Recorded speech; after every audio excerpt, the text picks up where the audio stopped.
Saudara, desakan Sudewo untuk mundur dari Bupati Pati kian membesar.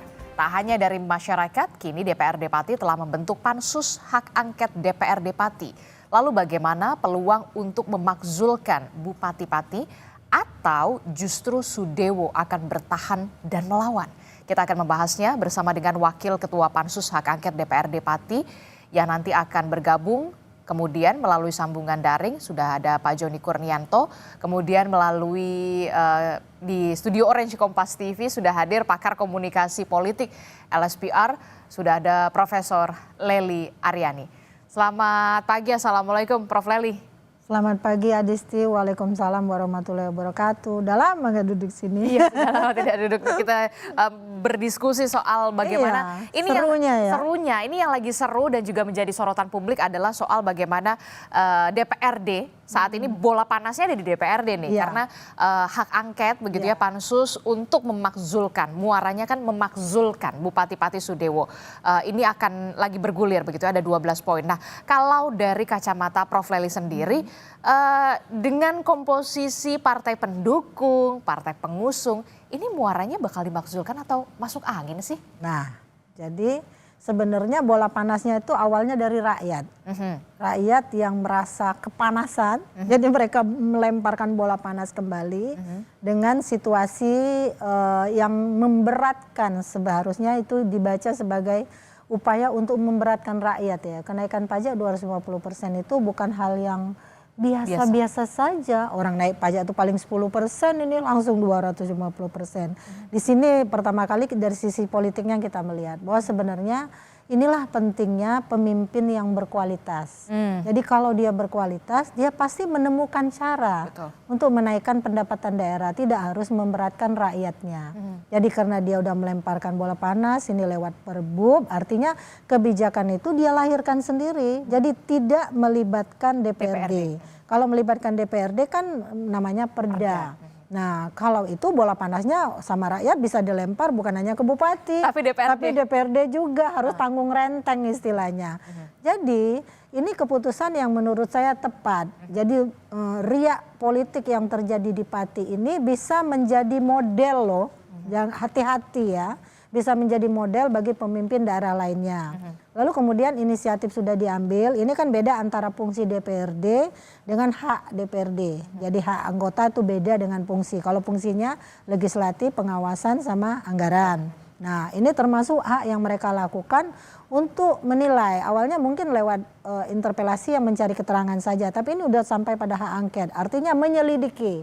Dan mereka punya waktu 60 hari sebenarnya Desti untuk menyelidiki kebijakan yang menimbulkan keresahan di tengah masyarakat atau melanggar peraturan perundangan yang ada. Ya, peraturan dan perundang-undangan yang ada. Artinya selama 60 hari, tadi kalau kita dengar ini nuansanya gerak cepat, tidak harus menunggu 60 hari. Tadi katanya sudah cukup syarat untuk melakukan usulan pemakzulan. Usulan ya, baru karena DPRD usulan. Baru usulan pemakzulan. Karena DPRD tidak bisa memakzulkan kepala daerah. Dan ini memang harus diluruskan. Ya, prosesnya harus kita bisa membacanya. 60 hari mereka bekerja, batas waktunya. Tapi sebelum 60 hari kan bisa diselesaikan. Lalu ini diajukan ke Mahkamah Agung.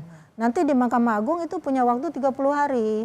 Nah, Mahkamah Agung akan membahas nih apakah memang terjadi pelanggaran, upaya yang dilakukan lewat kebijakan bupati yang meresahkan masyarakat dan seterusnya dan sebagainya. Nanti setelah itu keputusannya misalnya, ini memang sudah terjadi kesalahan pada Bupati Pati, maka dipersilakan untuk melakukan pengusulan pemakzulan, dikembalikan lagi kepada DPRD. Tadi kan udah lewat paripurna loh ke Mahkamah Agungnya. Nah, lalu kemudian 14 hari ini mereka bekerja lagi 14 hari.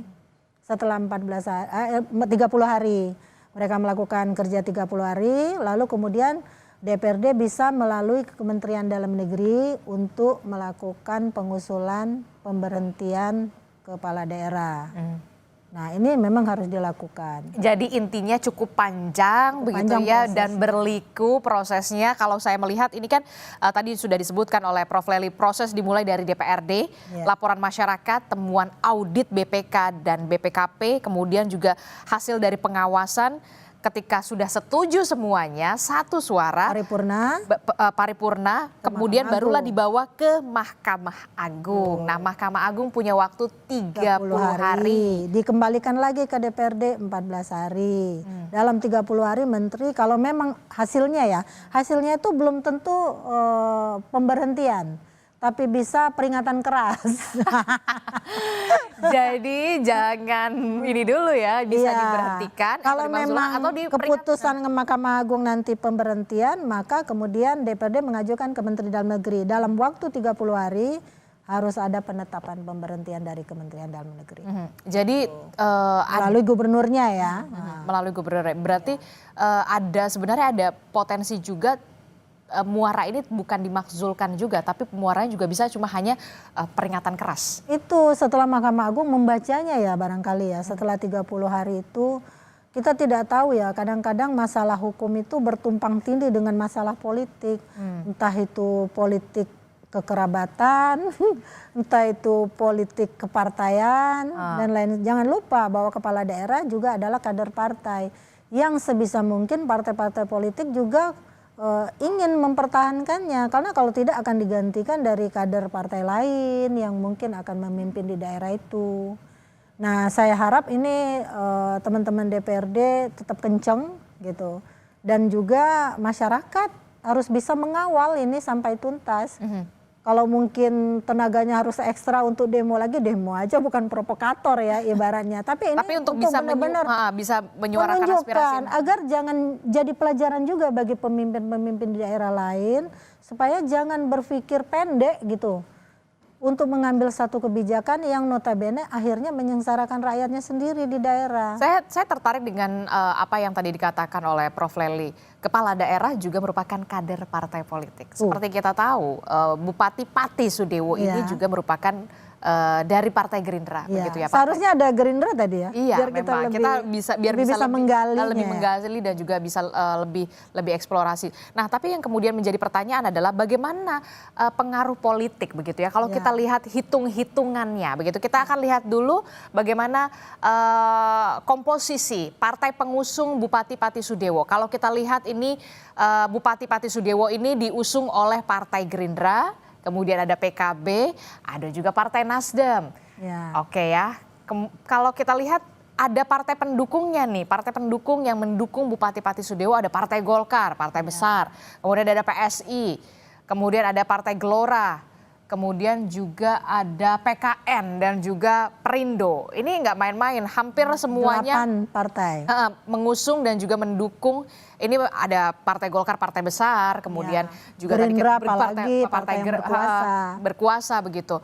Mungkinkah kemudian komposisi yang ada di dalam partai di DPRD ini bisa memuarakan pemakzulan seorang Bupati Pati Sudewo? Ya. Pertanyaannya adalah apakah mereka-mereka yang berasal dari partai politik, terutama yang mewakili rakyat di DPRD, toh notabene mereka itu adalah mewakili rakyat ya seharusnya. Tapi kebanyakan ketika mereka duduk di DPR atau DPRD, itu yang terbayang oleh mereka adalah kepentingan kelompok. Kohesiveness kelompok, bukan konformitas. Kalau konformitas itu sekedar kompak ya. Dalam partai politik itu biasanya mereka kohesif, lebih padu. Jadi kesepakatan kelompok itu jauh lebih besar, sehingga apapun yang diputuskan oleh partai biasanya lebih bernuansa pada kelompoknya. Jadi jika yang antara yang mengusung dan yang mendukung sudah segitu besarnya, tentu upaya yang mereka lakukan sama besarnya dengan upaya rakyat yang demo. Nah, menang kalah ini kuat-kuatannya di mana?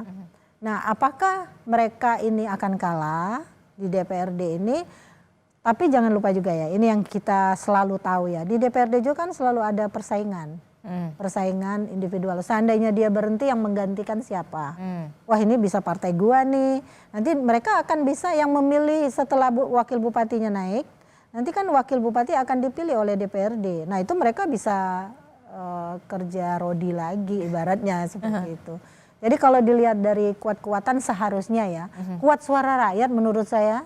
Jadi jangan pikirkan apa yang mereka lakukan itu untuk menurunkan kadar mereka, jangan.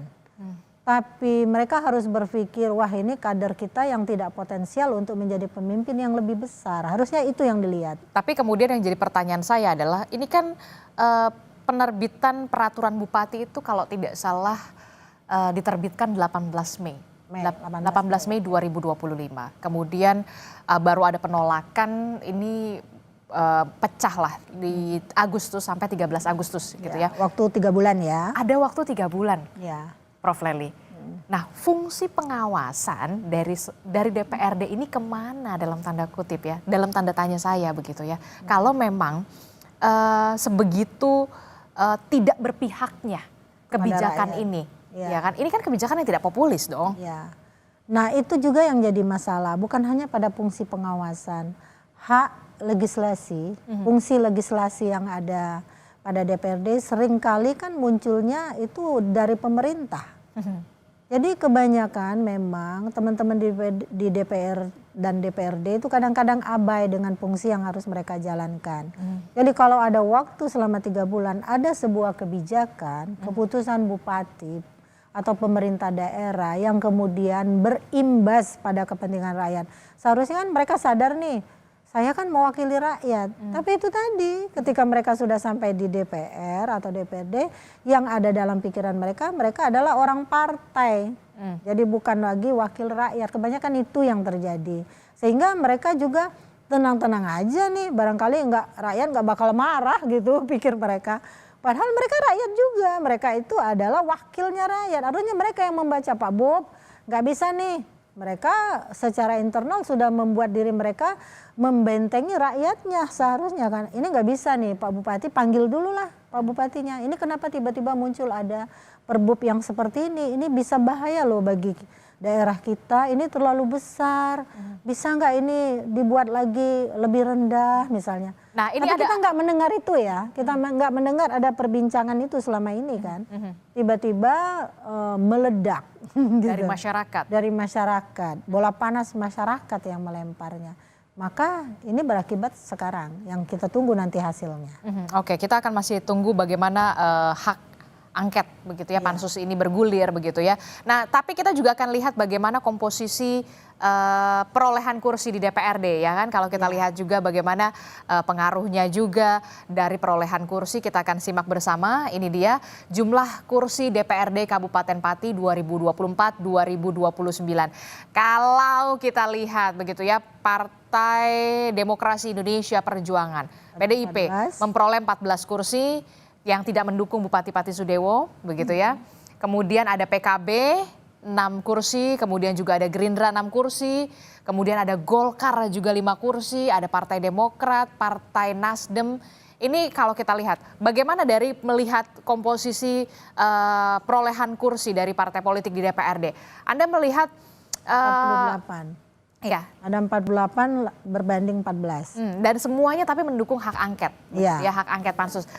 Anda melihat bagaimana komunikasi yang sebenarnya ingin ditunjukkan dari DPRD, walaupun kalau dalam menurut saya agak sedikit terlambat. Kenapa ketika semuanya sudah pecah barulah masuk hak angket pansus itu? Nah, di sini kita melihat ternyata suara rakyat itu memang suara Tuhan gitu loh. Vox Populi. Jadi meskipun mereka berada dalam koalisi yang mengusung dan mendukung gitu kan misalnya. Bupati Pati pada saat ini mereka sadar kekuatan rakyat itu jauh lebih besar. Jadi mereka juga artinya mulai menyadari mereka tidak bisa main-main dengan suara keterwakilan. Nah, suara keterwakilan yang mereka emban itu adalah menyuarakan suara rakyat. Jadi kalau kita melihat perbandingan jumlah angka tadi 48 banding 14 sepertinya mustahil atau mustahil gitu ya. Mustahil atau mustahil. Tapi dengan kekuatan dari rakyat, siapa yang bisa menduga tiba-tiba mereka juga berpikir, saya kan wakil rakyat, 2029 saya juga mau kembali untuk dipilih oleh mereka sebagai anggota DPRD misalnya. Ini juga menjadi pertimbangan politik dan sekaligus pertimbangan hukum memberi ruang bagi mereka untuk melakukan upaya-upaya yang bisa membuat mereka itu kembali merajut komunikasi politik dengan rakyatnya. Kami wakili loh Anda. Saatnya sekarang harus dibuktikan. Jadi kekuatan yang besar itu bisa saja bersatu dengan kekuatan kecil untuk membangun sinergi bagaimana membangun kekuatan menggolkan suara rakyat ketimbang suara pribadi mereka atau partai politik mereka. Tapi kalau kita lihat ya, kalau mengacu pada undang-undang ya, Prof. Lely, kalau tadi kita membahas soal komposisi partai politik, perolehan kursi di DPRD, tapi kemudian kalau kita mengacu pada undang-undang, apakah tindakan Bupati Pati Sudewo ini sudah memenuhi unsur atau syarat sebenarnya untuk dimakzulkan atau diberhentikan? Kalau kita lihat bersama, ini ada Undang-Undang Nomor 23 Tahun 2014 tentang pemerintahan daerah di pasal 79 diberitahukan bahwa pemberhentian kepala daerah atau wakil kepala daerah ini diumumkan pimpinan DPRD dalam rapat paripurna. Sementara untuk gubernur dan juga wagub ini diusulkan pimpinan DPRD kepada presiden melalui menteri. Sementara untuk bupati dan wakil bupati atau Melalui gubernur. itu melalui dari pimpinan DPRD kepada menteri melalui gubernur. Nah, Anda bagaimana dalam kacamata Anda, Prof. Lely? Ya. Tadi kan Bang Ferry Ansari juga udah menyatakan bahwa sudah memenuhi syarat karena beliau juga kan orang hukum. Tapi kalau bisa dibuka juga pasal 80 Undang-Undang 23 2014. Itu jadi syarat pemakzulan juga diatur di pasal 80 itu. Jadi 79 80 itu urut-urutan sebenarnya Adisti. Jadi kalau memang tadi DPRD kan udah ngomong bahwa sudah memenuhi syarat ada 12 poin. 12 poin ya. Sayangnya dia nggak tampil nih di sini. Jadi dia jelaskan satu demi satu kepada rakyat Indonesia supaya juga rakyat Indonesia memahami dan menyadari kalau ada kepala daerahnya yang bertindak seperti ini, oh kami juga bisa dong seperti ini kalau begitu. Karena jadi supaya jangan ada lagi pemimpin-pemimpin yang tidak inovatif, tidak produktif dan arogan. Karena ini nggak terjadi di Pati aja. Ini kan terjadi juga kenaikan pajak ini terjadi di beberapa daerah. Ya, cuma mungkin kenaikannya tidak terlalu bombastis seperti itu sampai 250%. Kemudian rakyat juga belum terlalu memiliki motivasi, belum memiliki pancingan gitu. Atau contoh, wah ini ternyata bisa kita gugat lewat cara ini ya seperti itu.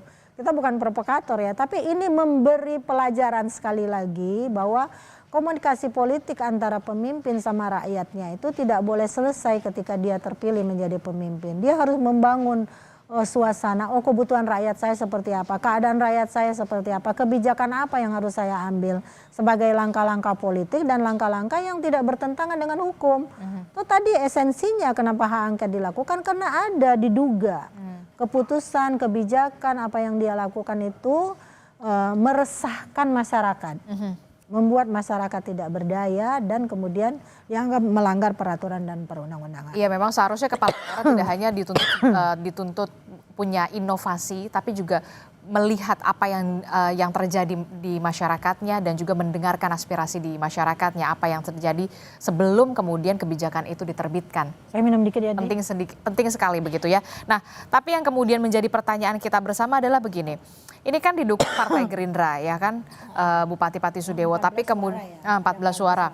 Tapi kemudian Gerindra juga akhirnya menyetujui adanya hak angket atau hak pansus ini begitu ya. Nah, dengan partai-partai yang lain juga sebagai partai pendukung dan juga pengusung begitu. Apakah ini salah satu menjadi bentuk kekhawatiran dalam tanda kutip partai politik yang saat ini duduk di DPRD terkait dengan pilkada yang tadi Anda sebutkan di 2029, karena kalau kita lihat Bupati Pati Sudewo ini sudah agak susah lah ya untuk kembali menerima kepercayaan lagi dari masyarakat. Iya, kepercayaan dari masyarakat itu kan sesuatu yang mahal. Betul. Tidak semahal ketika dia memberikan uang ketika dia dalam proses pemilihan yang siluman itu ya. Nah, ini kan harus dijaga. Masyarakat harus direspon keluhannya, penderitaannya, kesengsaraannya. Yang semua pemimpin kadang-kadang abai terhadap persoalan itu.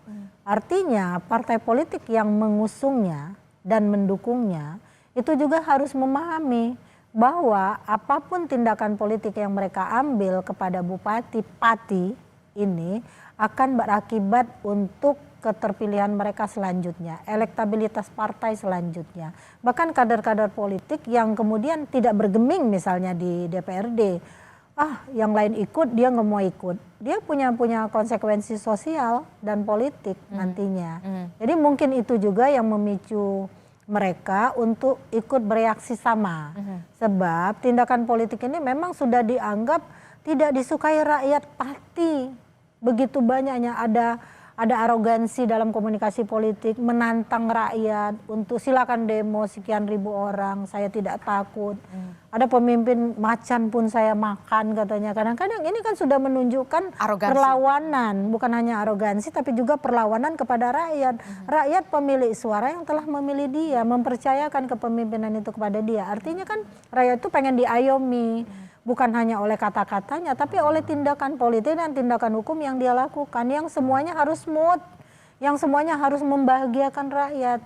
Sehingga barangkali kalau dia baru 1 periode, dia berharap bisa 2 periode menjadi kepala daerah atau menjadi anggota DPRD.